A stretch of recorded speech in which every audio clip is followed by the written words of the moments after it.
learning tree! Oh no! Chris Jericho has done it! The new wave and... Yeah, this year fucking sucked.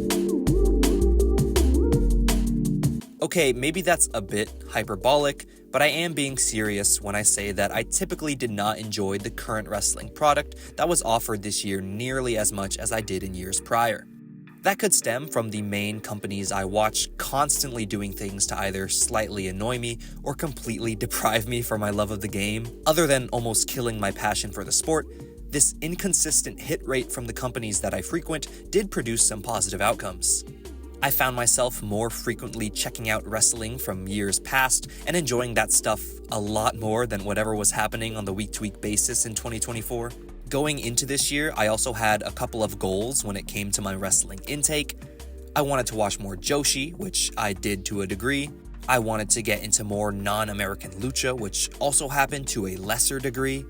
With that being said, there is only so much wrestling that a college student working 2 part-time jobs whilst going through a midlife crisis at 19 can watch, so don't be surprised if the majority of my favorite matches still stem from the American Big 2 wrestling companies. Starting a video out on a sour note may not seem promising, I know. Believe it or not, this year-end video is actually not about all the stuff I hated. No, that type of video would probably be much longer than this one. No, this video is about all the stuff that I enjoyed. So without any further ado, let's get into the real GRAPS for Big 2024.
Swerve Strickland is my wrestler of the year for a couple reasons. For one, he played a key role in literally putting AEW on his back in a year where someone of his status was desperately needed by the company. He captured his first AEW World Championship in April of this year, which resulted in my favorite championship reign of the whole year, where he was constantly providing spirited and intriguing matches both on TV and on pay-per-view. As for what some of those matches are, trust me, we will get to them later, but to quickly shout out some great performances that won't be discussed later, his fun TV matches with Takeshita and Roderick Strong, and any of his work across the ring from the Hangman Adam Page. Through no fault of his own, his Wrestler of the Year case diminished slightly towards the end of the year due to his booking in AEW placing less of an emphasis on what he was doing. Despite this, the quality of his wrestling and his maintained connection with the fans landed him at the top of my list for Wrestler of the Year in 2024. A hell of a year for the mogul, reaching some heights that could potentially challenge his future self to do again. Some immediate runner-ups include Sarii and Will Ospreay. Ospreay, who was dangerously close to snatching this spot, was denied it due to his, in my opinion, lackluster summer, a chunk of which was dedicated to wrestling Maxwell Jacob Friedman. I don't even think either of his MJF matches are bad, but what they are is not up to par with the rest of his work, and with the work that Swerve was doing around that same time. In the case of Sarii, she could have easily been my Wrestler of the Year if I had only watched more of her matches. I did get into more Joshi this year, but I'm still far from being considered a regular of any of the big Joshi promotions. With that being said, I can guarantee you that Sarii will be topping several Wrestler of the Year lists as people online begin to round out their thoughts on the year. With matches to point out being ones like her tag bouts alongside Mil Momono and Natsupoi against Hashimoto and Iwata and Azumi and Takumi Iroha respectively. Also, that awesome Chihiro Hashimoto singles match from Sarii is in Chapter 3. Some other wrestlers who were putting up buckets to have a good shot at claiming this title throughout the year include Darby Allin, Zack Sabre Jr., Bryan Danielson, and Konosuke Takeshita.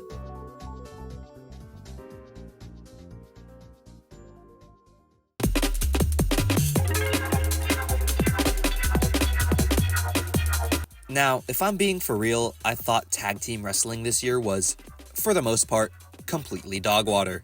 Yes, there were some great matches, but I'm letting you know now there isn't going to be a plethora of tag matches sprinkled throughout my top matches of the year. As a result of the overall weaker year for tag wrestling as far as what I saw, it led to one team being able to surprisingly jump to the #1 tag team of 2024, that being the team of Nathan Frazier and Axiom. Let me say first that I do not watch NXT regularly. I haven't in several years. In fact, I would go as far as to say that in 2024, the NXT TV that was unfortunately paired alongside the Fraxium matches that I sought out was genuinely horrible. Like, I have no clue how what they do down there still cultivates a relatively large, passionate audience, but to each their own, I guess. One of the few shining lights that made themselves known in the darkness of 2024 NXT was Fraxium, who, although they may not have reached the peaks of other tag teams in the year, maintained an incredibly consistent output of good matches. Frazier and Axiom are fun enough to watch on their own, but to see them click as well as they did at the start of the year and only improve as a team from there, it was again a faint glimmer of hope in the grim wasteland that is modern NXT. Fun matches against Chase U, Alexander and Evans, Wolf Dogs, and the No Quarter Catch crew solidified their position at the top of the tag team heap in 2024. Some honorable mentions in this field include the Young Bucks, who had me in the first half of this year, not gonna lie, with a new gimmick and a match that we'll get to later, but for the most part completely fumbled the bag in the back half of the year, where they had maybe no redeeming qualities or matches outside of their sporadic work with Private Party, and I guess the Fletcher and Ospreay New York City tag. I personally didn't enjoy it as much as others did. More honorable mentions include Team 200 kg and Bobu Bobu Momo Banana, who suffer from the same symptoms as Suri did, in the sense that everything I saw from them I loved, but I just didn't see as much of them as I wanted to. Also, not sure if they count as tag teams, but I found myself thoroughly enjoying the TV work of both the Conglomeration and the Blackpool Combat Club, or the Death Riders, despite both groups' questionable booking.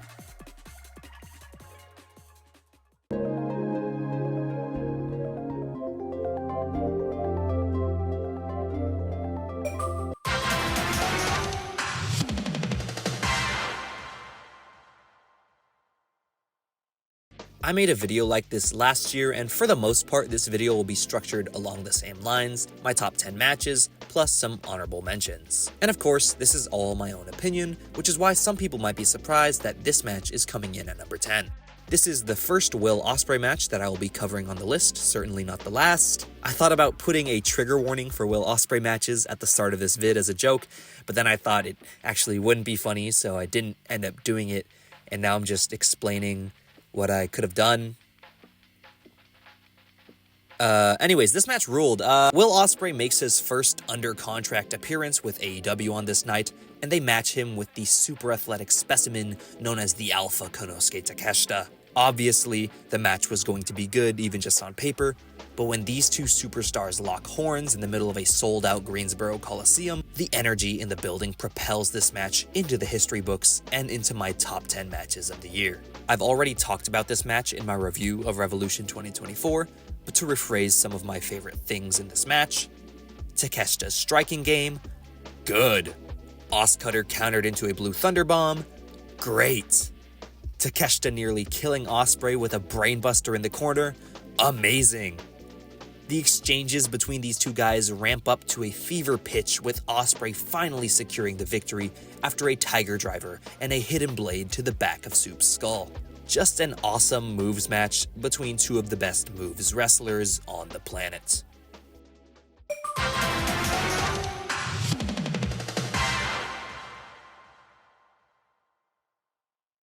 These two had a match later in the year on an episode of Raw that genuinely could have taken this spot if not for all the commercial breaks cutting up their work.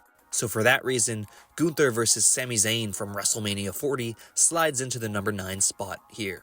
Now, storyline-wise, heading into this match, I wasn't completely hooked on a Zayn title victory. My hopes had been for Chad Gable to finally conquer the demon that is Gunther in his record-breaking Intercontinental Championship reign. Gable being reduced to a coach of sorts just for Sammy to be the one to finally beat Gunther definitely had me with mixed emotions. Especially with the hindsight that Gable kinda just gets hoed for the rest of the year after this. Even at Mania, in Sammy's admittedly really cool walk to the ring, Gable plays just a small part in that entrance, a part that I feel doesn't accurately represent just how good Gable is. With that being said, it come with Turnbuckle Brainbuster, and it come with a haluva kick. I kid you not, when Sammy drops Gunther on the top of his head, I was jumping off my couch and was Superman punching the air, and I think I may have even seen some people online shedding tears of joy. Even building up to the finish, Zayn's career-long role of underdog is displayed here in such an admirable fashion, especially when paired with the indomitable force that is Der Ring General.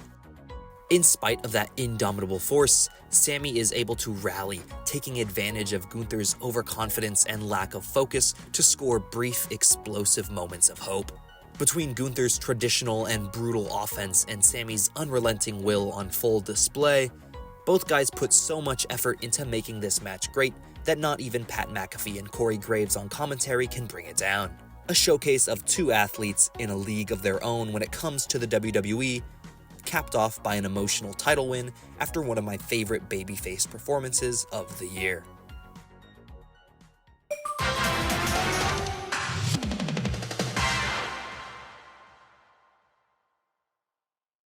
In last year's edition of my Real GRAPS end-of-year list, two Japanese wrestlers from opposing companies met in Korakuen Hall at Pro Wrestling Noah's One Night Dream event and put on a match that landed at number 8 on my top 10 matches of the year.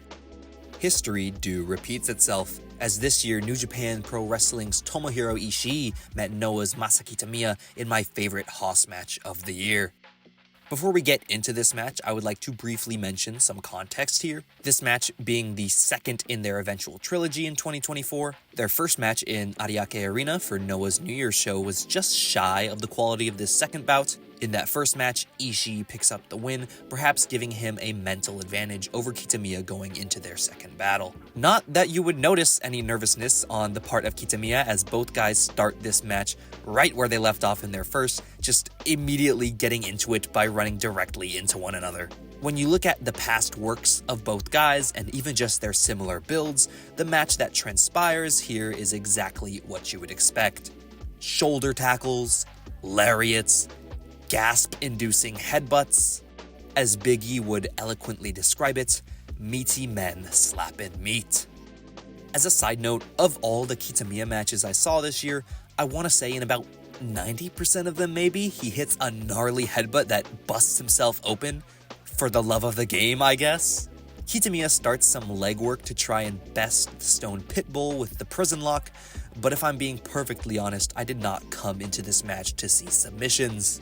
Ishii understands the assignment as usual, his moveset being a perfect fit for what I expect from a match between the two names on the card. By the end of the match, Kitamiya falls short to Ishii once again, which is another loss that would later be avenged in their final match in the trilogy at a UJPW joint show, although I feel that match lacked in matching the energy present in the two brawls that come before it, especially this intense affair here at Noah's One Night Dream.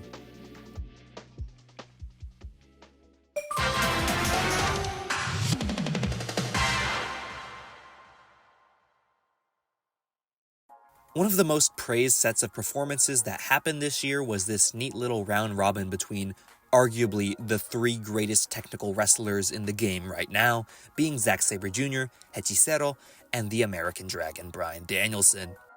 All three matches in this unintentional round robin were amazing. I'll give a quick shout out to Bryan Danielson versus Hechicero from AEW Collision, as it served as a great hoop mixtape and overall introduction to those unfamiliar with the Alchemist of the Ring. We'll get to the other match from that round robin in a bit. This is Sabre Jr. and Hechicero's second match of the year, the first taking place inside of Arena Coliseo for CMLL. Another good match that I could see people having over the one I went with if they prefer a CMLL Hechicero-led match over a UK Indie ZSJ-styled one. This match for Rev Pro in London's Copperbox Arena switches the home field advantage from Hechicero to Zack, and despite this, both guys are shown love throughout the bout because they are just that good. Zack and Hechicero are in an elite group of technical wrestlers who, when paired together, are so fun to watch, just riffing off each other, seamlessly transitioning from hold to hold. This match starts out with both guys trading holds, some of which are transitions and submissions I've never seen before. It cannot be understated just how deep both guys' bags are when it comes to technical wrestling maneuvers. As the match progresses, we see the amount of pure grappling lessen as both guys opt for strikes, primarily kicks and chops. The match is paced well, and by the end of it, when both guys have reverted back to going for tight, scientific pins and game-ending submissions, Zack gets a win back over the Mad Scientist and notches another impressive victory to his 2024 record. This match served as a great achievement for both guys as they continued to raise their stocks throughout the year.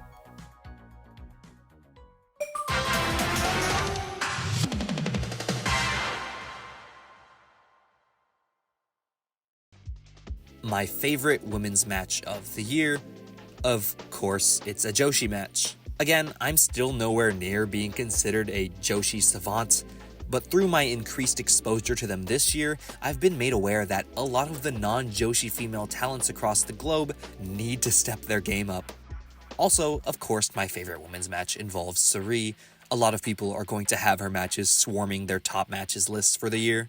Suri brings her A game here, which is something that she does extremely often in 2024.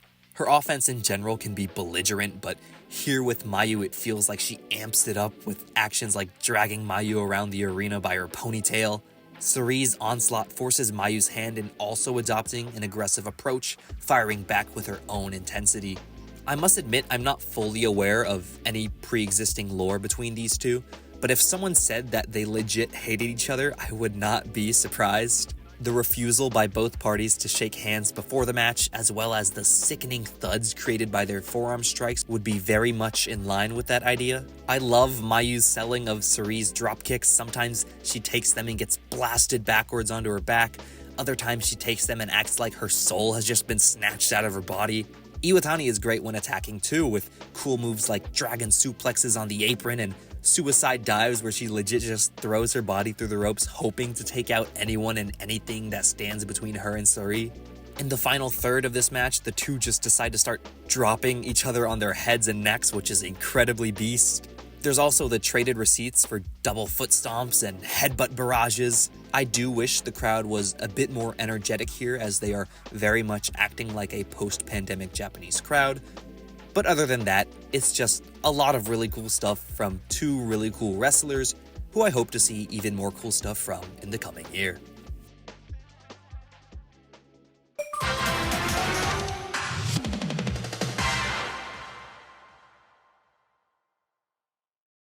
Longtime viewers of my wrestling-related content will know just how fond I am of blood in my wrestling.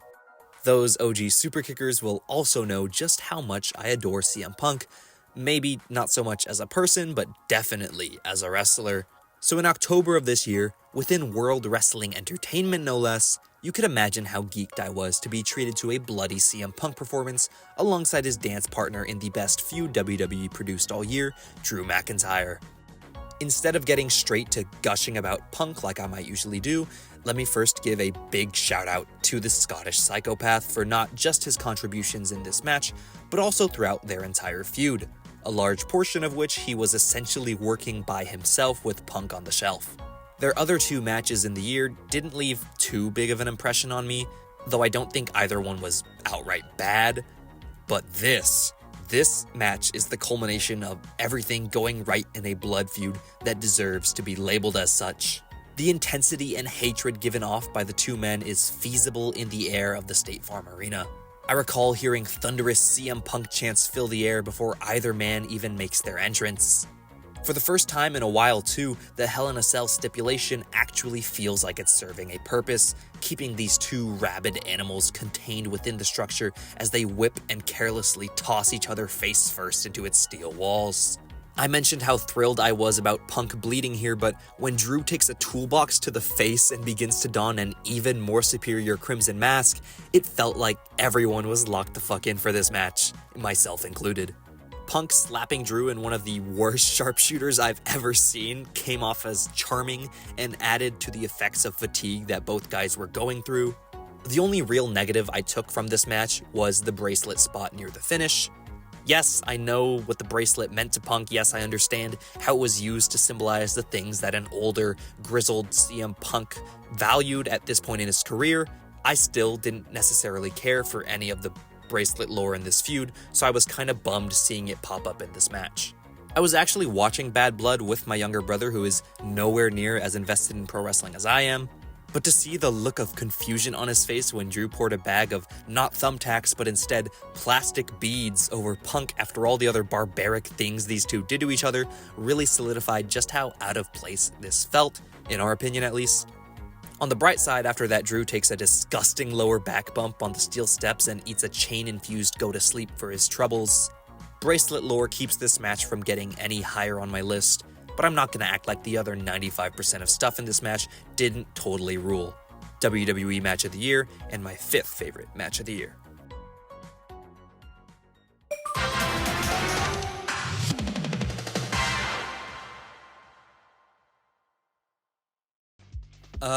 For a good portion of this match, you can hear this one, I assume, Japanese fan yelling and trying to start a bunch of popular English chants, and I thought that was pretty funny. This was my favorite match in the previously mentioned ZSJ Danielson Hechicero round robin. Last year at AEW's inaugural Wrestle Dream event, Big Zacky Techers and the American Dragon went toe-to-toe in a bout that landed at number 6 on my top 10 matches of 2023.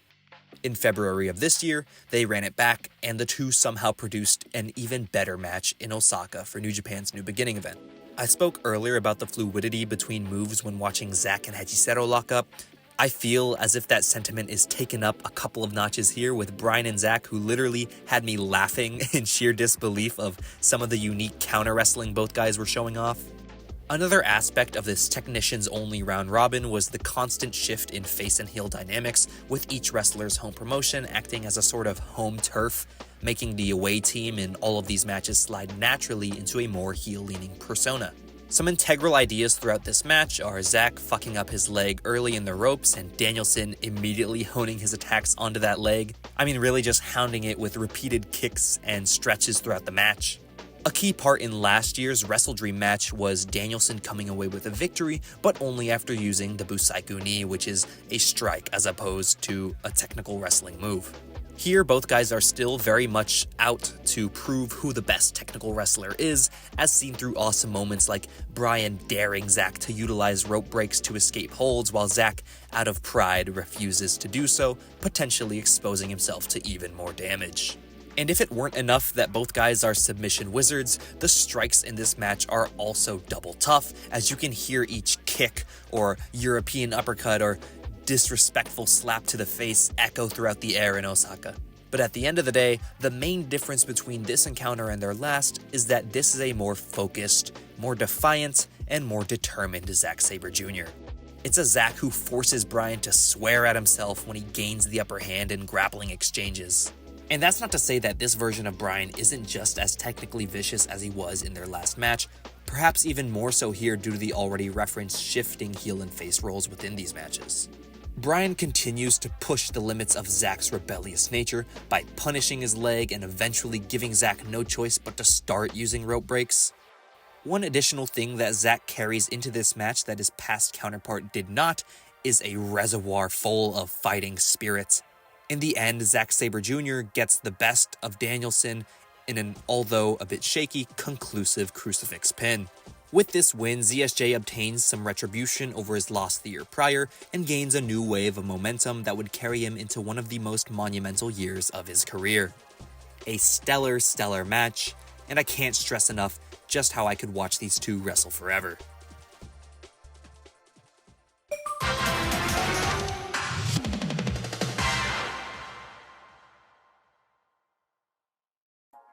I just spoke on the phenomenal unintentional round robin between three of the greatest technical wrestlers of the modern age.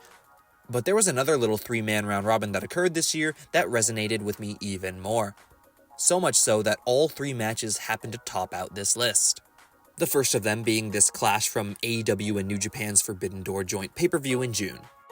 Going into this match, there was a lot of skepticism online. So many things could have gone wrong in the build-up to this match. For starters, it was an AEW guy versus another AEW guy main eventing what is supposed to be a show highlighting the partnership between 2 international companies. On top of that, at the time, questions regarding whether or not Ospreay should be at the top of the card in AEW this soon into his tenure were voiced very loudly across social media. Fortunately, most of these troubles were worked into the fantastic build for this match, and then the match itself happened, and of course, it was spectacular. Great enough to be the 3rd best match of the year, in my opinion. Swerve Strickland going into this match is the AEW World's Champion, but at the time there was something missing that prevented him from being seen as the top guy by many fans. Comparing him to a then red-hot, undefeated Will Ospreay, in the Hayabusa tribute gear no less, and I can't blame people for being convinced that Ospreay would simply beat Swerve for the belt here. This match at its core is really just a main event back and forth bout, but what elevates it this high is the fact that it's fucking Swerve Strickland and Will Ospreay.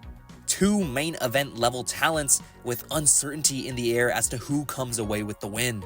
That is a near perfect atmosphere for creating a match as magical as this one. In likely the worst year product-wise for AEW yet, there were always certain acts that you could call upon for guaranteed success. Swerve and Will were 2 of those guys. Both guys let their freakish athleticism shine through in basically every sequence they do here. Really stupid spots like Rana's off the barricade and Matrix dodges out of hidden blades. Swerve hits an incredible stomp from the ring to the announce table. The match serves as a subtext to AEW's Dynasty-era slogan, "Where the best wrestle." Will and Swerve look at those words and ask each other, okay then, who is the best? Where this match falls off slightly for me is just before its finish when Will's bald manager gets involved. I often tend to not really enjoy the Ospreay will he won't he morality play, though it was quite satisfying watching Swerve decimate Ospreay in the closing moments of this match after he's proven right about his prior statements of Ospreay not having the killer instinct that Swerve himself does. Coming out of this great match, Ospreay even in loss has direction. But I think the greatest asset of this match, aside from all the crazy shit these guys do within the match itself, is how this solidifies Swerve Strickland as the man to beat in All Elite Wrestling. When Swerve stuns Will by patting him on the head before delivering the killing blow, he finally transforms into the most dangerous man in professional wrestling. A star-solidifying performance, and for that, a huge success in my eyes.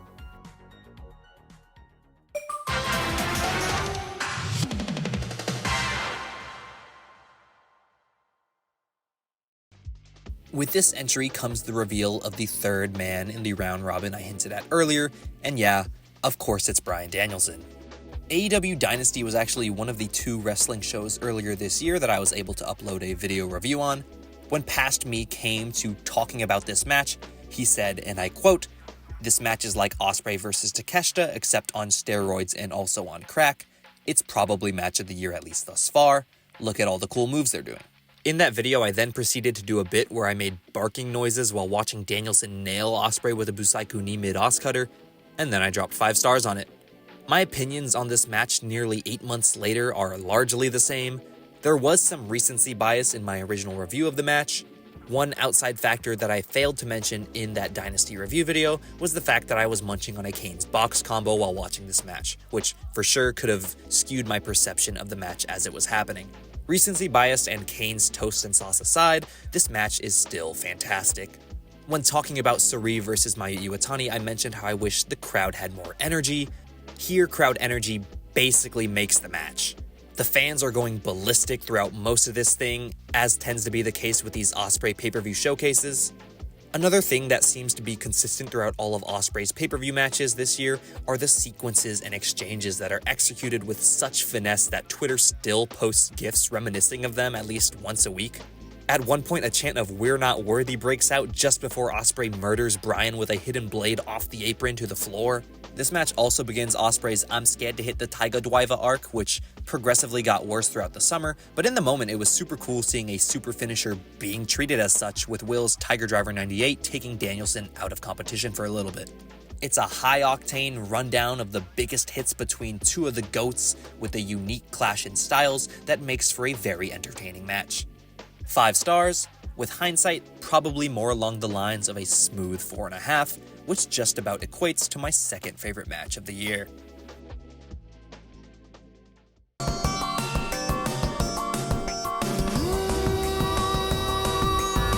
Sting and Darby versus the Young Bucks from AEW Revolution. Tag Team Match of the Year. I spoke about this match back in my Revolution review, but yeah, despite my lack of connection to the icon while I was growing up, watching him retire here still has a profound emotional impact on me, though it likely wasn't as strong as how older fans who have lived through Sting's entire career felt. What else can be said? Darby dies, the Bucks are bumping and stooging their asses off for Sting, an incredible way to cap off an amazing pay-per-view, and a very fitting way to send off the Stinger. Kaito Kiyomiya versus Ryohei Oiwa from Noah's N1 Victory Night 2. Not sure what was up with Kaito this year, but he didn't feel like a substantial player in the wider wrestling world, despite ending this year wearing the GHC Heavyweight Championship. His match with Gabe Kidd didn't hit for me like it hit for others, but that also wasn't a bad match per se. But instead, my favorite performance from him all year was this N1 match against the big grip Ryohei Oiwa. Yes, it's a time limit draw, but the way these guys build into the final electric minutes of the match locks it into the honorable mentions. Miyu Watanabe versus Shoko Nakajima from TJPW Yes Wonderland. Shoko Nakajima has to have one of my favorite aesthetics among all the new Joshi talents I've delved into this year. It also helps that she can go, which she does here when she challenges Miyu Watanabe for a belt at TJ's Yes Wonderland show. Although I dearly loved the big kaiju's look, Miyu Watanabe is undeniable in her wrestling ability in this match. They start slow and build like the Kaito Oiwa match, but here there are more flashy moves placed in the middle of the contest. Low-key, a big part of why this match made honorable mentions was because of this one spot where Shoko pops a perk and does an insane senton on the apron for the love of the game. Like, why would you do that to yourself? That shit probably hurt. Darby Allin versus Will Ospreay, AEW Dynamite Holiday Bash. Speaking of crazy bumps on the apron, Darby Allin is a freak, a sicko, and also maybe the greatest TV wrestler of all time. For the longest time this year, I had his Dynamite match against Konosuke Takeshita as my TV match of the year, but in arguably the best match of this year's Continental Classic, Darby takes on Will Ospreay in a fast, creative, breakneck pace late match of the year contender. The sequences in this match are second to none. It comes with a styles clash on the floor. My shirt is off. Daniel Makabe versus Kevin Koo, Scenic City Invitational. I'm not a very big fan of Daniel Makabe. In learning that he was hanging up the boots this year, I began to watch more of his matches, but many of them just didn't click with me personally. His final match here against Kevin Koo, however, did indeed click. I really liked the setting of this match. It feels tight-knit and clearly meant the world to everyone in attendance. My thinking that the setting is cool could be in part to the fact that I watched this match through someone's fan cam recording on YouTube. The playful and respectful tone of the match slowly devolving into a genuine fight with cruel stretches and strikes and that nasty suicide dive that cuts Makabe's head open served as a logical escalation to their battle, given that it was Daniel's final match. I tend to like Kevin Koo both in tags and as a singles guy, so although we bid farewell to Makabe here, I'm pretty interested in seeing more from Koo moving forward. Shota Umino and Tomohiro Ishii versus Zack Sabre Jr. and Ryohei Oiwa from New Japan's Road to Tokyo Dome. A last-minute addition to my honorable mentions list, as I just caught this match a couple of days before recording the audio for this video. It's a really solid Road to tag match that makes me hopeful for what Shooter and Zack might put together at the Dome. Actually, by the time this video comes out, Wrestle Kingdom might have already happened, so I guess we'll see if this was just false hope or not. Main takeaways here, Ishii and ZSJ are great, as they have been throughout the year. Maybe Shota Umino is back, I don't know, again, we'll see. And also, invest in the GRAPS stocks while you can. Hopefully 2025 treats all 4 of the men involved here very well.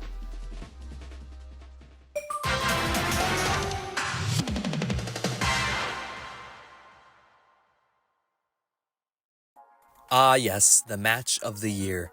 American Dragon Bryan Danielson versus AEW World Champion Swerve Strickland. I'm not even someone who hated last year's All in London main event, but yeah, this one completely blows it out of the water.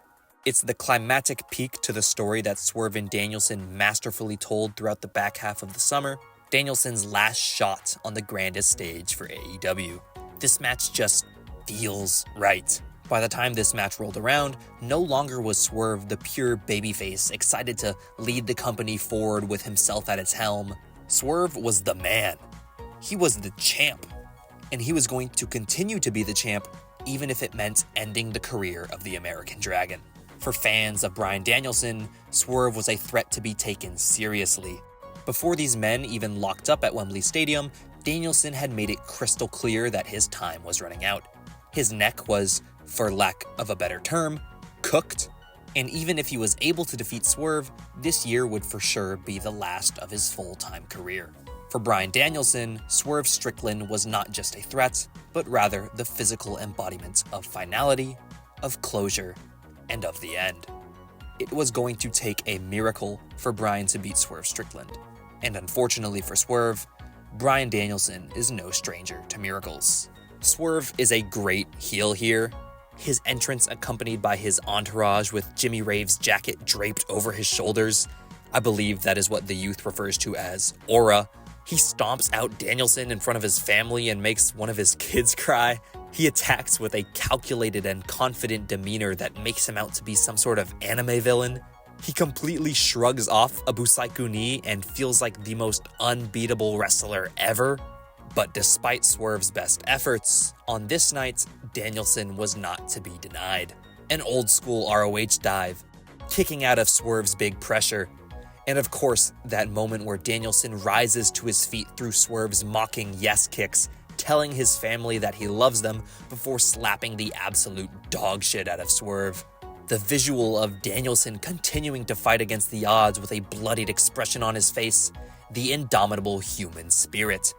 It all culminates in Bryan forcing Swerve to tap out and for the first time in his storied career, becoming the AEW World Champion.